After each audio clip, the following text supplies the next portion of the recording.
Bom dia, mais uma manhã com Deus, priorizando a palavra de Deus. E nesta manhã do dia 14/9, nós vamos meditar de Ezequiel, do capítulo 19 ao capítulo 21. E que a paz do Senhor encha o teu coração nesta manhã. Capítulo 19 é um cântico fúnebre pelos reis de Israel. Entoei esse cântico fúnebre pelos príncipes de Israel. Quem é a sua mãe? Uma leoa entre leões. Então, aqui, o profeta, ele considera, né, quem é a sua mãe? Quem seria a mãe aqui, que ele considera como mãe leoa? O próprio Israel.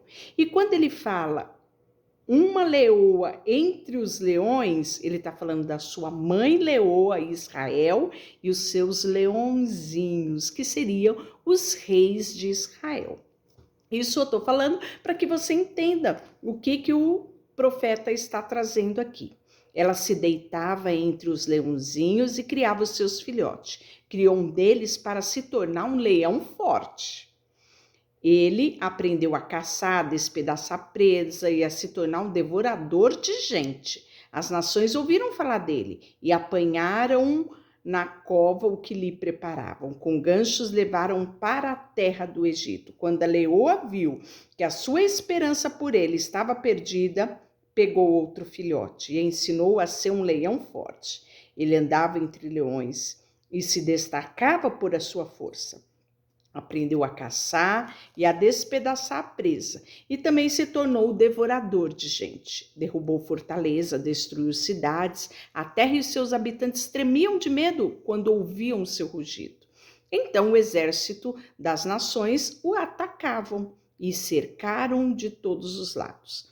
Lançaram uma rede sobre ele e o apanharam na cova que lhe prepararam. Com gancho, os arrastaram para dentro da jaula e o levaram ao rei da Babilônia. Então você aqui já consegue visualizar de que leão forte é esse, não é?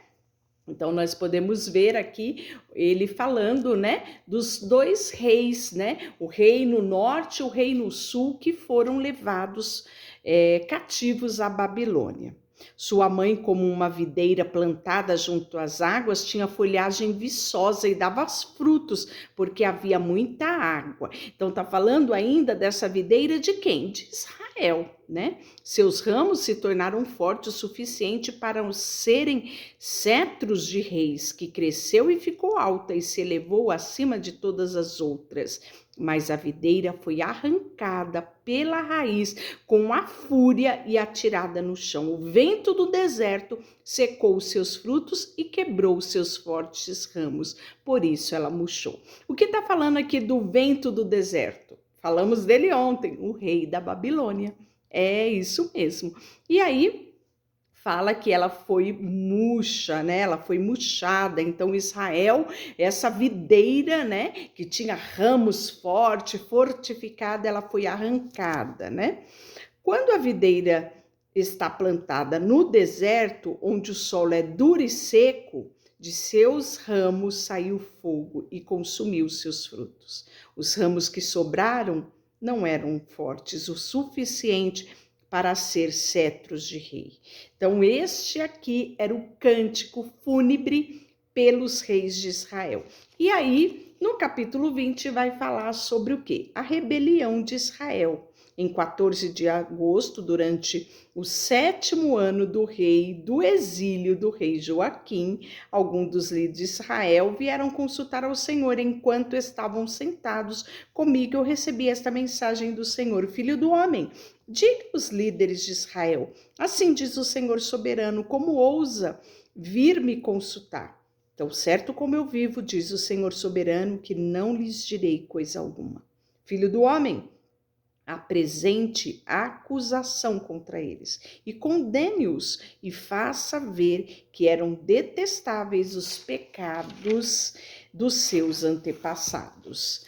Transmita-lhe esta mensagem do Senhor soberano quando escolhi Israel e me revelei aos seus descendentes de Jacó no Egito. Jurei solenemente que eu, o Senhor, seria o seu Deus. Naquele dia jurei que os tiraria do Egito e os levaria para uma terra que havia encontrado para eles, uma terra boa, que produzia leite e mel, com fartura e a mais linda de todas as terras. Então, repugnantes pelas suas obsessões, não se contamine com os ídolos do Egito, pois eu sou o Senhor seu Deus. Eles, porém, se rebelaram contra mim e não quiseram vir.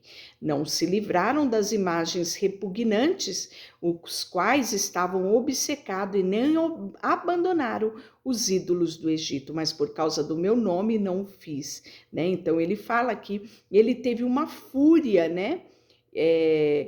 E a ira dele, até mesmo quando o seu povo estava no Egito, mas por causa do seu nome ele não fez, não permitiu que o seu nome fosse desonrado entre as nações vizinhas, dentre os quais me revelei quando tirei os israelitas do Egito. Portanto, eu os tirei do Egito e os levei para o deserto.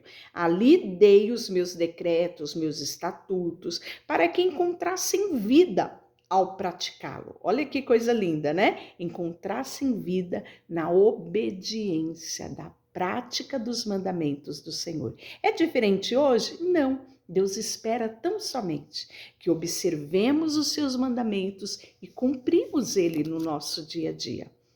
O povo de Israel, no entanto, se rebelou contra mim e não quis obedecer os meus decretos no deserto.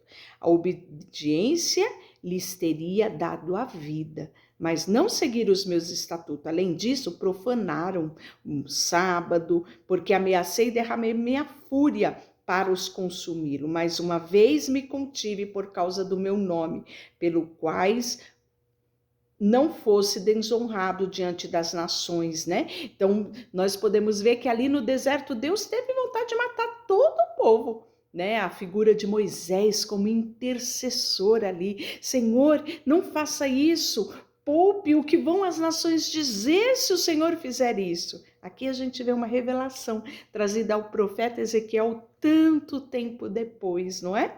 E aí, jurei que faria-os entrar na terra que eu tinha dado, que produzia leite e mel com fartura, mais linda de todas as terras. Então Deus havia prometido. E por mais que ele tivesse vontade de destruir o povo por desobediências lá no deserto, Deus não fez pelo cumprimento da sua palavra. Nisso nós vemos como o Senhor zela pela palavra proferida. Você tem promessa? Zele pelas promessas que Deus dá a você. Apesar disso, tive compaixão dele e não os destruí no deserto. Então, adverti os seus filhos no deserto para não seguir o estilo de vida dos seus pais, que se contaminaram com os ídolos. E disse eu sou o Senhor seu Deus, siga os meus decretos e obedeça os meus estatutos, guardem os meus mandamentos, né? A obediência teria lhes dado vida. Mais uma vez, ele repete isso no versículo 21. Isso agora para os filhos, não é? Lembrando da ocasião em que os seus pais o desobedeceu, né? Então, mais uma vez, ele alerta a nova geração. E, mesmo assim, nós vamos ver que essa geração, ela não se atenta e a destruição chega. Mas, como eu disse, sempre há, né, um julgamento, mas uma restauração. É o que vem a partir do versículo 27 do capítulo 20, né? Provocaram a minha fúria a oferecer sacrifício a outros deuses, levaram perfume, incenso, apresentaram ofertas derramadas. Que lugar alto é este para onde vão? Desde então, esse tipo de lugar é chamado de Bamá, lugar alto. Portanto, transmita ao povo de Israel esta mensagem do Senhor soberano. Vocês continuarão a se contaminar como fizeram os seus antepassados? Vão se prostituir adorando imagens repugnantes? Continuam a se contaminar com ídolos até hoje. Está falando daquele presente momento. Acaso devo permitir que me consultem o Deus de Israel? Tão certo como eu vivo, diz o Senhor soberano, não lhes direi coisa alguma. Então aqui eles estavam querendo um escape, por quê? Por causa do exílio babilônico, mas o coração deles ainda não tinham se arrependido. Não havia mudança de atitude, queriam apenas se ver livre do exílio babilônico. E quantas vezes isso pode acontecer nos dias de hoje? Quantas vezes queremos apenas nos ver livre dos problemas, mas o nosso coração ainda não está arrependido e convertido. E aí Deus muitas vezes não nos tira daquela situação, não nos tira daquele problema, porque mais importante que a vitória é o nosso processo de aprendizado diante de Deus, né?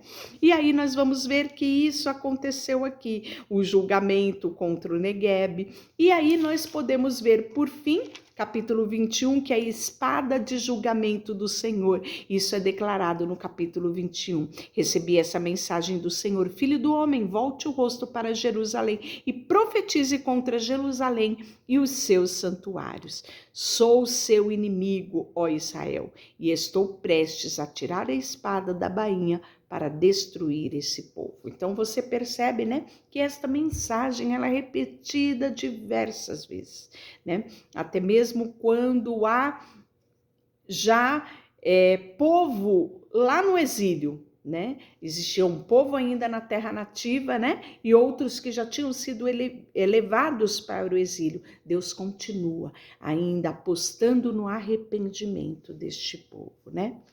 Sim, a espada está sendo afiada e polida, preparada para as mãos do carrasco. Filho do homem, grite, lamente, bata nas coxas em sinal de angústia, pois a espada matará meu povo e seus líderes todos morrerão.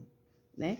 Então, ela os porá todos à prova, e o que acontecerá quanto ao cetro que a espada despreza, não mais existir, diz o Senhor. Filho do homem, profetiza e bata palmas, ou seja, chame a atenção. Depois pegue a espada e golpeie 2 vezes ou mesmo 3 vezes para simbolizar a matança que virá, né? E aí nós vamos ver que vem aí recebendo a mensagem: filho do homem, desenhe um mapa, sobre ele trace 2 caminhos para que a espada do rei da Babilônia assim o siga, né? Mas o rei da Babilônia os lembrará de sua rebeldia, ele os atacará e os levará prisioneiro. Portanto, assim diz o Senhor, repetidamente, vocês me lembram de seus pecados e das suas rebeldias, por isso chegou o dia do castigo.